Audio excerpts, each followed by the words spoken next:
మనుషుల రూపురేఖలు చూసి ఎట్లాంటోడు మంచోడా షెడ్డోడా అనేది చెప్పలేం.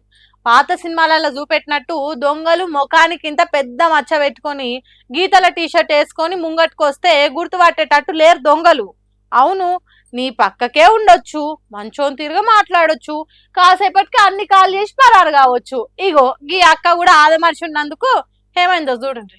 కర్రె అంగి చేతుల చెల్లు పట్టుకొని మస్తు మంచోని తీరుగా అత్తర్ పౌడర్లు అమ్మే కాస్మెటిక్స్ దుకాణంలో బాగా గిరాకీ చేసేటోని తీరుగా నమ్మిచ్చున్న ఈ బద్మాష్ గాడు చిన్నోడు కాదు. చేతిలో ఓ వస్తువు పట్టుకొని ఫోన్ లో మాట్లాడుతున్నట్టు ఆస్కార్ లెవెల్లో యాక్టింగ్ చేస్తున్నాడు. పాపం మన ఓవర్ యాక్షన్ ఓరగంట కూడా కనిపెట్టలేకపోయింది ఆ షాపులు ఉన్న అక్క. అదెంత ఇదెంత దాని ధరెంత అని అడుక్కుంటా నమ్మవల్కి మెడలున్న పుస్తలు తాడు పుట్టుకున్న దెంపుకొని అవతల పడ్డాడు. ఇంకేమున్నది లబో దిబోమని మొత్తుకున్నాడు తప్ప అక్కకి ఇంకో దిక్కు లేకుండా అయింది. వామ్మో వామ్మో నా సొమ్ములే నా బంగారమే అని లబలబం మొత్తుకొని లొల్లి చేసే వరకు చుట్టుపక్కల పబ్లిక్ చూసి ఆ దొంగ నెంబటి పడ్డారట. చాలా దూరం ఉరికినాక పబ్లిక్ చేతికి దొరికిండట. ఇక వాళ్ళు తగుకుంటారా మంచిగానే మహిళా పోలు తీసి పోలీసులకు అప్పచెప్పిండ్రట. హైదరాబాద్ లో ఉన్న ఉప్పల్ ఏరియాలో జరిగిందట ఇది. ఏ కొద్దిగా తక్కువ 4 తులాలు ఉన్నదట ఆ బంగారము. అట్లా జరిగే వరకు పానం పోయి పానం వచ్చినట్టు అయింది కావచ్చు ఆ అక్కకు. పోలీసులు పోర్క ఎంక్వైరీ చేసి దొంగని కథ తెలుసుకుంటే కామారెడ్డి జిల్లా సదాశివనగర్ మండలం యాచారం ఊరు బానోత్ శ్రీనివాస్ అందేలిందట. చూడుండ్రి ఎసోంటి మనుషులు తయారైతున్నారు. కండ్లు మూసి తెరిచే లోపట్నే కాసులు మాయం చేస్తున్నారు. చింతాకు మందం కూడా భయం లేకుండా అవుతున్నారు జనాలు. 4 తులాల బంగారం అంటే ఈ కాలంలో 6 లక్షలు విలువ చేస్తుంది. ఒకవేళ తప్పించుకొని పోతే ఈ అక్క ఎంత ఏడ్చునో ఏమో కదా. ఓసార్లు పోలీసార్లు ఇంకోసారి ఇసొంటి ఆలోచన ఎవ్వలకు రాకుండా మంచి ట్రీట్మెంట్ ఇయ్యండ్రు సారు. లేకుంటే జనాలు మంగళ సూత్రాలు ఎప్పుడు మాయమైతాయో తెలియక భయపడే కథ అవుతుంది. మొరగని కుక్క లేదు, విమర్శించని నోరు లేదు, ఈ రెండు లేని ఊరు లేదు అని సూపర్ స్టార్ రజనీకాంత్ చెప్పినట్టు సోషల్ మీడియాల సోడిగాళ్ళు చిల్లరగాళ్ళు మస్తు తయారైనరు. విమర్శించుడంటే దానికో అర్థం హుందాతనం ఉండాలి. అంతేగాని నోరున్నది కదా అని, చేతిలో సెల్ ఫోన్ ఉన్నది కదా అని, కంప్యూటర్లో వాడుకునేంత నెట్ ఉన్నది కదా అని ఎట్లా పడితే అట్లా ట్రోల్స్ చేస్తే ఎట్లా?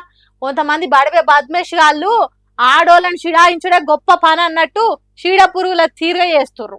అందుకే ఆ బడివేగాళ్ళ బాధితులంతా వాళ్ళ గోడులు వెళ్ళబోసుకుంటారు. ఊరి మీద పడి తిరిగే ఉద్దరగాళ్ళు ఉండేది ఒకప్పుడు. కానీ ఇప్పుడు వాళ్ళల్లో కొందరే సోషల్ మీడియాలో సొర్రబడి మా అంత ఫాల్తుగా లేరన్నట్టు పబ్లిసిటీ ఇచ్చుకుంటారు. ఈ నడుమ విప్లవశ్రీ అనే ఓ లేడీ జర్నలిస్ట్ మార్ఫింగ్ ఫోటోలు సోషల్ మీడియాలో పెట్టి బద్మాష్ రాతలు రాసుకుంటా ట్రోల్ చేసిర్రు. అట్లా చేసిన వాళ్ళకు ఓ లైన్ ఉండదు, లక్ష్యం ఉండదు. ఓ సిద్ధాంతము చీపురు కట్ట కత్తి నెత్తి ఏముండదు. ఆడవిలను బూతులు తిట్టాలి, సగం సగం బట్టలు వేసుకున్నట్టు మార్ఫింగ్లు చేయాలి, సునకానందం పొందాలి, అంతే తప్ప ఇంకోటి ఏం లేదు. ఏమన్నా అంటే సనాతన ధర్మం పేరు చెప్పుకోవాలి, మతాన్ని అడ్డం పెట్టుకోవాలి, ఆచారాలు కట్టుబాట్లను మూసుగేసుకోవాలి. అట్లా చేసినందుకే మహిళా జర్నలిస్టులు నిజాన్ని జంకు బొంకు లేకుండా చెప్పే జర్నలిస్టులు అంతా కలిసి ప్రెస్ క్లబ్ లా గబ్బుగాళ్ళ గురించి మాట్లాడిరు. విప్లవ్ శ్రీకి అండగా నిలబడ్డారు. వాడి సోడిగాళ్ళారా, ఓ ఆడవిల్ల బట్టలు ఉడదీసుండే నారం మీ సనాతన ధర్మం అంటే నోటితో చెప్పలేని బూతులు తిట్టుడే నారం మీ జాతి నీతి. ద్రౌపది చీర గుంజినందుకే కౌరవులు నాశనం అయ్యారు. సీతను ఎత్తుకపోయినందుకు రావణాసురుడు కుక్క సాగు చచ్చిండు. పురాణాల్లో ఆడవులను ఆగం చేసిన వాళ్ళు ఎంత టోలైనా ముఖం మీద ఉంచుకున్నోలే, జనం చేత షీ కొట్టించుకున్నోలే. అందుకే మన భారతదేశంలో ఆడోళ్లను గొప్ప గౌరవిస్తాము, ఈ దేశాన్ని అమ్మతోను పోలుస్తాము,